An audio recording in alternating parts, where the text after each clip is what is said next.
की बार 400 पार के नारे के साथ लोकसभा चुनाव की तैयारी में जुटी एनडीए के लिए बिहार से महाराष्ट्र तक सीटों का बंटवारा फंसा हुआ है। कल महाराष्ट्र के नेताओं ने गृह मंत्री अमित शाह के साथ सीट शेयरिंग पर चर्चा की। बताया जा रहा है इस बैठक में सीटों का फॉर्मूला करीब करीब तय हो गया। वहीं अमित शाह के दौरे के बाद अब बिहार में भी जल्द ही सीट बंटवारे का ऐलान हो सकता है।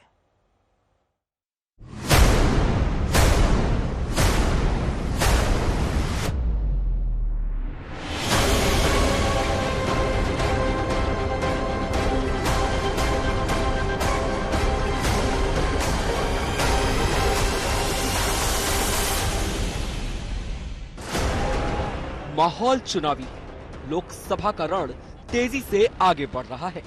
हालांकि कुछ राज्यों में सीट बंटवारे का फॉर्मूला अब तक फाइनल नहीं हो सका है। बिहार से लेकर महाराष्ट्र तक सीट बंटवारे की गुत्थी उलझी हुई है।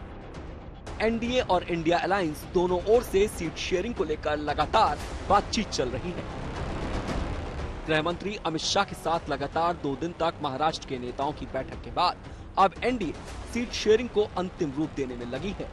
दावा है कि सहयोगी पार्टियों के बीच 80% से ज्यादा मसलों को सुलझा लिया गया है। कल जो बैठक हमारी हुई है इसमें बहुत सकारात्मक चर्चा हुई है। ऐसा कह सकता हूँ कि 80% तक सारे मसले हमारे हल हुए हैं। हाँ, 20% अभी बाकी है जिस पर हमारी बातचीत चल रही है, लेकिन मेरा विश्वास है कि वो मसले भी हम हल करेंगे और एक अच्छा अलायंस हम लोग तैयार करेंगे। सूत्रों के मुताबिक एनसीपी अजीत पवार गुट को 6 से 8 सीटों का ऑफर है। शिवसेना शिंदे गुट को 10 से 12 सीटें मिल सकती है, जबकि बीजेपी खुद महाराष्ट्र की 28 से 30 सीटों पर चुनाव लड़ सकती है। महाराष्ट्र में सीट बंटवारे के बीच सबसे ज्यादा फोकस वोटों के ट्रांसफर पर है, ताकि एनडीए गठबंधन को ज्यादा से ज्यादा फायदा मिल सके, ज्यादा से ज्यादा सीटों पर जीत सुनिश्चित हो सके। जानकारी के मुताबिक बैठक में अमित शाह ने कहा कि सहयोगी दल एक दूसरे के वोट ट्रांसफर की गारंटी दें। वहीं सीएम शिंदे ने कहा कि उनके उम्मीदवारों को शिवसेना उद्धव गुट के मुकाबले में मैदान में उतारें। 11 मार्च को सीटों के बंटवारे पर एक बार फिर बैठक होगी, जिसके बाद महाराष्ट्र की तस्वीर साफ होगी। इधर इंडिया गठबंधन में शिवसेना उद्धव गुट और कांग्रेस के बीच भी कई सीटों को लेकर पेच फंसा हुआ है, जिसके चलते अब तक यहाँ भी सीटों के बंटवारे पर फैसला नहीं हो सका है।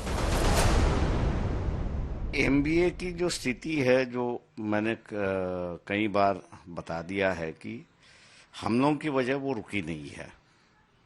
वो रुकी इसलिए है क्योंकि शिवसेना, उद्धव ठाकरे और कांग्रेस, इनमें 10 सीटें हैं जहां पे तालमेल नहीं है। तो ये कुल मिला के 15 सीटें हैं 48 में से कि जिनमें इनका तालमेल नहीं है। और ये तालमेल ना होने की वजह से मेरे ख्याल से इनकी बातचीत आगे नहीं चल रही है। इनका अगर तालमेल नहीं हुआ तो हम अपने पत्ते या हमारी स्ट्रेटेजी खोलने का कोई मतलब ही नहीं है। सीट बंटवारे का सवाल केवल महाराष्ट्र में ही नहीं उलझा है, बिहार में भी अब तक कोई रास्ता नहीं निकल सका है। सूत्रों के मुताबिक बीजेपी से बातचीत के बाद चिराग पासवान 5 सीटों पर हामी भर चुके हैं।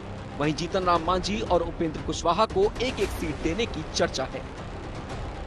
लोग सब साथी हैं, मिलते हैं, रहना ही है। आज मुलाकात हुई है, इस महाशिवरात्रि की शुभकामना देने आए हैं।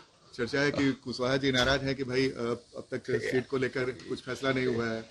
आप सब टीवी चैनल्स जो हैं, वो टीवी चैनल्स को कोई न्यूज चाहिए, आप अपना न्यूज बनाइए, समय पर आप सबको पता चल जाए। लेकिन इन चर्चाओं के बीच सीटों का ऐलान अभी अटका हुआ है। अमित शाह के दौरे के बाद और विदेश दौरे से नीतीश की वापसी के बाद अब माना जा रहा है कि जल्द सीट बंटवारे पर मुहर लग सकती है। दूसरी ओर बिहार में इंडिया गठबंधन की सीटों में देरी को लेकर चर्चाएं चल रही हैं, क्योंकि अब तक इंडिया ब्लॉक के 7 विधायक एनडीए के खेमे में जा चुके हैं। चुनाव से पहले पाला बदला ये खेल विपक्षी दलों की चिंता बढ़ा रहा है। सिर्फ बिहार नहीं, कई और राज्यों में भी कांग्रेस छोड़ बीजेपी में जाने का दौर चल रहा है। ये तस्वीरें कांग्रेस के लिए बड़े झटके सी हैं। पूर्व केंद्रीय मंत्री और मध्य प्रदेश में कांग्रेस के कद्दावर नेता सुरेश पचौरी समेत कई नेता बीजेपी में शामिल हो गए। इस बहाने बीजेपी को राहुल गांधी पर हमले का मौका मिल गया।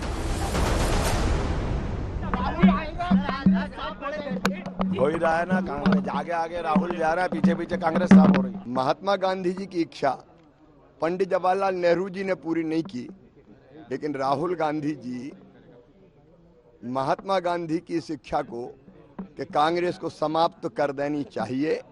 पूरा कर ही चैन की सांस लेंगे।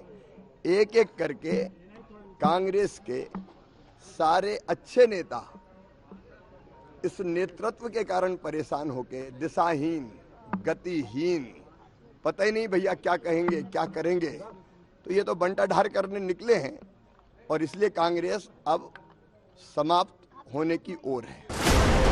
कांग्रेस ने एक दिन पहले 39 सीटों पर प्रत्याशियों के नामों का ऐलान किया, जिसमें दक्षिण भारत पर फोकस रहा। अभी उम्मीदवारों की बड़ी लिस्ट बाकी है, जिसके लिए कुछ राज्यों में सीटों के बंटवारे के समीकरण का इंतजार है। आज तक ब्यूरो।